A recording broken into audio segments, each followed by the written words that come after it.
আলহামদুলিল্লাহ, খামার জন্য আজকে নতুন করে কোয়েল পাখি কিনে আনলাম। আজকে না, মানে কোয়েল পাখিগুলো আরও আনছি প্রায় 5-6 দিন হয়ে গেছে, কিন্তু শরীর অসুস্থ থাকার কারণে কোনো প্রকার ভিডিও দিতে পারিনি আপনাদেরকে। তাই আজকে একটু সময় করে যে ছাদের উপরে গিয়ে ভিডিওটা করলাম।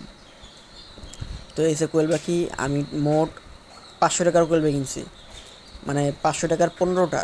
তো ওনার কয়ে আমি আরও একটা বাড়ায় আনছি, 16টা আনছি 500 টাকার।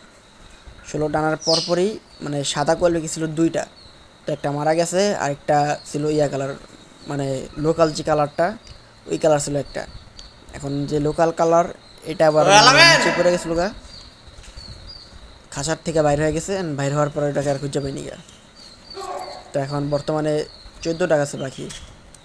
তো এদেরকে ফিড দিছি আর পানি দিছি। আপনাদেরকে আগেও বলছিলাম যে আমি কিছু কোয়েল পাখি অ্যাড করবো আমার যে নতুন খামারটাই খামারে। তো এই কোয়েল পাখিগুলো আজকে অ্যাড করলাম। আর খামারে দেখি আজকে কিছু কাঠের গুঁড়া বা আরও অন্যান্য যে সমস্ত মানে লিটারের জন্য যেসব ব্যবহার করা হয় ওইগুলো কিছু কিছু কিনে আনবো। কারণ অনেক দিন হলো খামারটা একবারে এলো এলো পাথারি হয়ে গেছে, খামারটা একটু গুছাবো। আর এই হলো আমার কোয়েলগুলা, এখনও ডিমে আসেনি। এগুলোর বয়স মতো 30 দিন 32 দিন। এগুলো ডিমে আসতে আরও প্রায় 15 দিন 20 দিন সময় লাগতে পারে।